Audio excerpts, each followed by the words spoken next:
नमस्कार।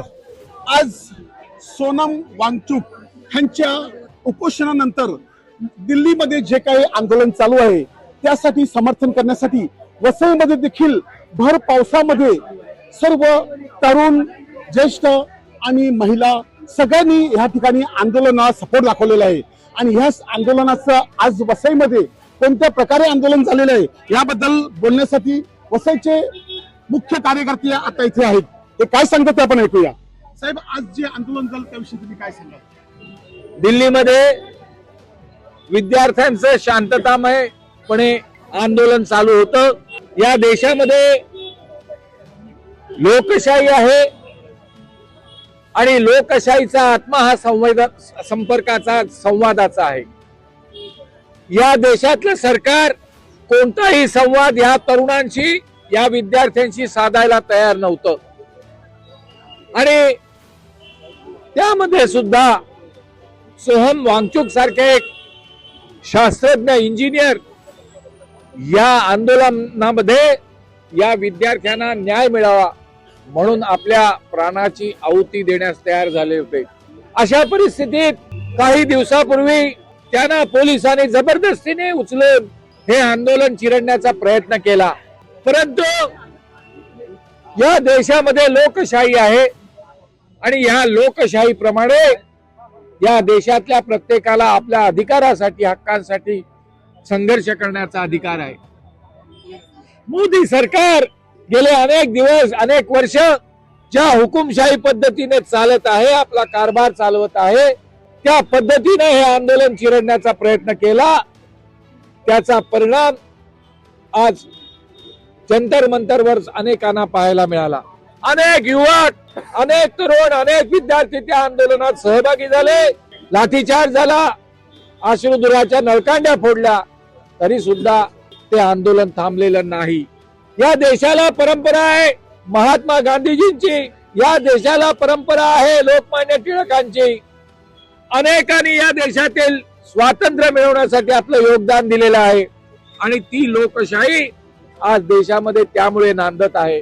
मोदी सरकार हे विसरलेलं आहे की या लोकशाहीतील मतदानाच्या अधिकारानं आम्ही सत्तेवर आलेलो आहोत आणि म्हणून ज्या जनतेनं, ज्या मतदारानं तुम्हाला निवडून दिलाय ते मतदार तुम्हाला जाब विचारू इच्छितात, ते तुम्हाला उत्तरदायित्व मागतात।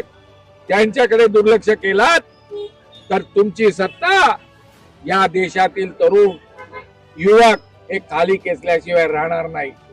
हुकुमशाही फार थोड्या काळ चालू शकते, परंतु ती कायमस्वरूपी नाही। तत्कालीन पंतप्रधान श्रीमती इंदिरा गांधी यांनी सुद्धा या देशामध्ये लोकशाही लादली, हुकुमशाही लादली होती, त्याच्या विरुद्ध जनता रस्त्यावर आली आणि त्या सरकारचा इंदिरा गांधीजींचा सुद्धा पराभव झालेला आहे। आज जे वसईमध्ये आंदोलन आहे ते या संपूर्ण लढ्याला साथ देण्यासाठी आंदोलन केलं होतं। सांगायला आनंद वाटतो की या आंदोलनामध्ये विद्यार्थी आणि तरुणांचा सहभाग होता। या तरुणांनी स्वतःच्या हातानं आज देशाचे राष्ट्रपती महामुनीम यांना निवेदन दाखल केलंय आणि मला आशा आहे की जर हे आंदोलन थांबलं नाही तर देशभर हे आंदोलन असंच पेटत राहील। तुम्ही याबद्दल काय बोलता? मला असं बोलायचं आहे की आंदोलन आता हे जवळजवळ 21-22 दिवस झाले की आंदोलन अजून वाढत आहे। हे आपल्याला एक मोठी गोष्ट आहे, मला समजत नाही तरी सुद्धा हे वाटतंय। कारण आता जवळजवळ कालच्या तुम्ही परिस्थिती बघाल, काल जवळजवळ या लोकांनी आंदोलन बंद करण्यासाठी सुरूधुराचा वापर केला, ते करत आहेत एवढ्या दिवसापासून। काल रात्री त्या लोकांनी वीज यंत्रणा सुद्धा बंद केली होती सुद्धा। हे लोक आता हे अजून वाढणार आहे, अजून कमी होणार नाही। लोकांचा सहभाग दिसतो मला। सर, तुम्ही या आंदोलनाकडे कसं बघता आणि तुम्ही वसईतून कसा सपोर्ट मिळाला? संविधानावर टिकलेली आपली लोकशाही आता टिकेल की नाही असा प्रश्न सर्वसामान्य नागरिकांना पडलेला आहे। नोटबंदीपासून लोकांना जे रस्त्यावर उतरवलेलं या सरकारने, आज इकडला व्यापारी जीएसटी मुळे कंटाळलेला आहे, आज इकडला शेतकरी जो आहे तो श्रम कानून आणि शेतीमध्ये त्यांचं होत असलेल्या नुकसानामुळे तो रस्त्यावर आहे, इकडला बेरोजगार असलेला तरुण रस्त्यावर आहे आणि आज या विद्यार्थ्यांना सुद्धा रस्त्यावर यायला लागलेलं आहे। आणि मला वाटतं आज देशभरामध्ये पेपर फुटेजच्या वरून किंवा सोनम वांगचुक साहेब ज्यांना उपोषणावरून जबरदस्तीने उचलण्यात आलं त्या विरोधात देशभरात जे आंदोलन चालू आहे, मला वाटतं की विद्यार्थ्यांसोबतच आज देशामध्ये जी प्रचंड बेकारी वाढते, आज देशामध्ये जी प्रचंड महागाई वाढते, सरकारची जी दडपशाही चाललेली आहे, इकडलं संविधान संपवण्याचा सरकारचा जो प्रयत्न आहे, त्या विरोधात या देशातली नागरिक उत्स्फूर्त उतरत आहे. सरकारने या नागरिकांना दाबण्याचा प्रयत्न केला, परंतु नागरिक आता सरकारला सरकारची जागा दाखवते आणि संविधानावर हा देश चालतो हे दाखवण्याचा प्रकार आहे. आणि म्हणून आज वसईमध्ये सुद्धा कुठल्याही पक्षाने किंवा कुठल्याही सामाजिक संघटनेने आव्हान न करता नागरिकांनी उत्स्फूर्तपणे आव्हान केलं आणि त्याला प्रचंड मोठा प्रतिसाद मिळतोय. ही खरं म्हणजे सरकारसाठी आता धोक्याचा इशारा आहे की जर अशाच पद्धतीने दडपशाही राहिली, या संविधानाला न मानता, या कल्याणकारी राज्याला न मानता अशाच पद्धतीने दडपशाही जर चालू राहिली तर या सरकारला इकडलंच जनता ही उधळून लावणार आहे आणि या सरकारला पूर्णतः संविधानाचा नाश करणाऱ्या सरकारला धडा शिकवण्याचा प्रयत्न केला जाणार आहे. आप क्या बोलेंगे आज का मैं सिर्फ दो बात बोलूंगा। पहला तो ये कि देखिए, हम भारत के लोग, we the people of India, हमारे पास सिर्फ दो ऑप्शन है। ऑप्शन नंबर वन ये है कि हम एक ऐसी सरकार का समर्थन करें जो वेलफेयर स्टेट में बिलीव करता है, लोक कल्याणकारी राज्य पे, जैसा कि इन्होंने बताया, विश्वास करता है। भारतीय जनता पार्टी का जो डीएनए है ये पुलिस स्टेट में बिलीव करता है। पुलिस स्टेट का जो कॉन्सेप्ट है अपने आप में ब्रिटिशों से आया हुआ है, अंग्रेजों से आया हुआ है। तो भारतीय जनता पार्टी का चाल चलन, व्यवहार, नीति, छात्रों के प्रति दमनकारी नीति, किसानों के प्रति दमनकारी नीति, ये जो भी आप देख रहे हैं ये पुलिस स्टेट का निर्माण कर रहा है। तो देश के लोग और जो भी वोटर है, सोच लीजिए कि आपको पुलिस स्टेट बनाना है कि लोक कल्याणकारी राज्य बनाना है। लोक कल्याणकारी राज्य में सर जनता के पास उसके फंडामेंटल राइट्स होते हैं, और पुलिस स्टेट बन गया जिसके लिए कुछ लोग वोट डाल देते हैं अंधभक्त होके, धार्मिक रूप से अंधे होके, पुलिस स्टेट बन गया मेरे दोस्त, तो ये देश एक ओपन जेल का कॉन्सेप्ट है। ये देश एक ओपन जेल बन जाएगा। ऐसा कुकर मत कीजिए मेरे भाई। इस विरोधी पार्टी है, भारत विरोधी पार्टी, इसका त्याग कर दीजिए दोस्तों। धन्यवाद। सर, आजचं आंदोलन कशा पद्धतीने होतं आणि वसईतील जनतेने किती सपोर्ट दाखवला? आंदोलन उत्स्फूर्त होतं.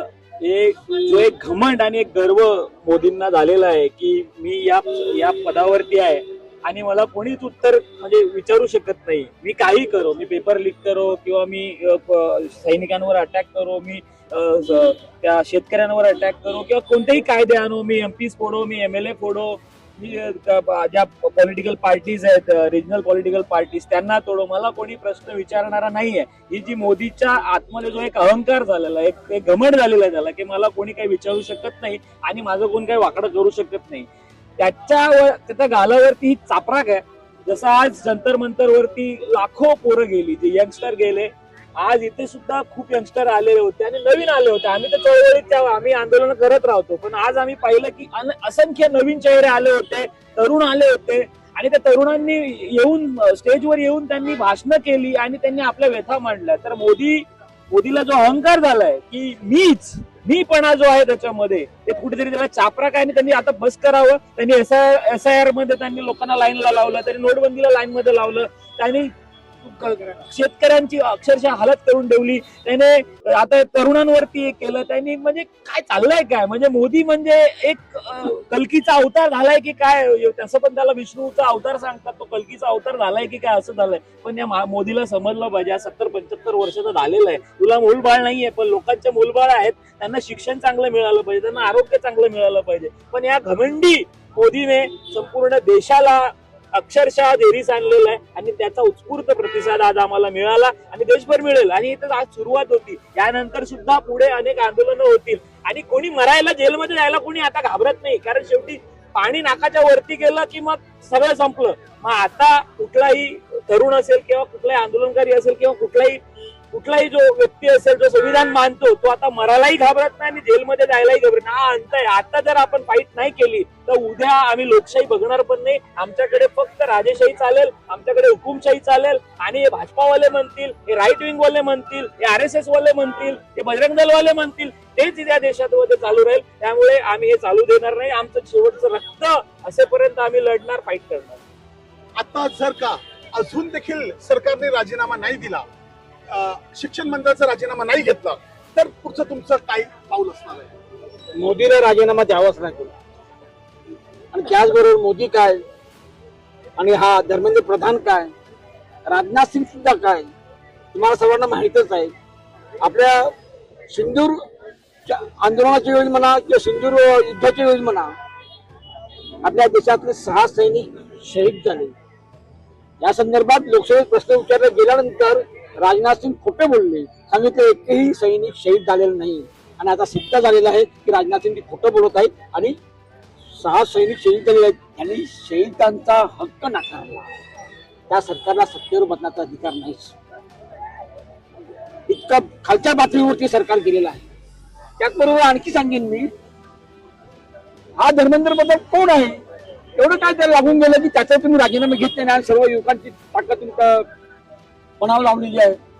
माझं या नरेंद्र मोदीला आणि भारतीय जनता पार्टीला आव्हान आहे की ईडी, सीबीआय आणि निवडणूक आयुक्ताची मदत न घेता आणि त्याचबरोबर ईव्हीएम जे तुम्ही जाता निवडणुकीद्वारे कोर्टात गेले की तुम्ही बंगालमध्ये जाळलं ईव्हीएम, सगळे ईव्हीएमची बाकी बिल्डिंग जाऊन टाकलेली आहे. अशा पद्धतीनं जर तुम्ही सरकार ताब्यात घेणार असाल तर ताब्यात न करता सरळ बॅलेट पेपरने तुम्ही वोटिंग करून घ्या आणि या देशातला एक साधी निवडणूक तुम्ही जिंकून दाखवा.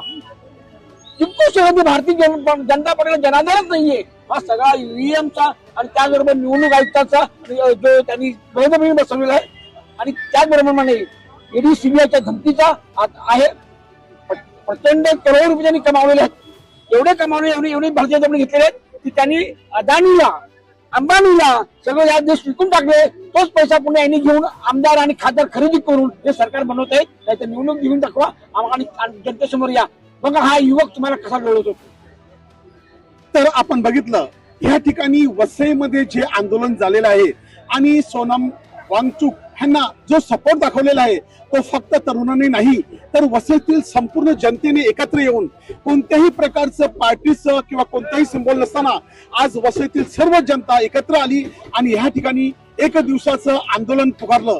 आणि ह्यामध्ये त्यांनी सांगितलं की सरकारने अजून जरी शिक्षण मंत्र्यांचा राजीनामा नाही घेतला तर पुढे हे आंदोलन अजून जोरात चालेल. वसई लाईव्ह न्यूजसाठी दिलीप डाबरेसह अब्दुल कलाम, नमस्कार.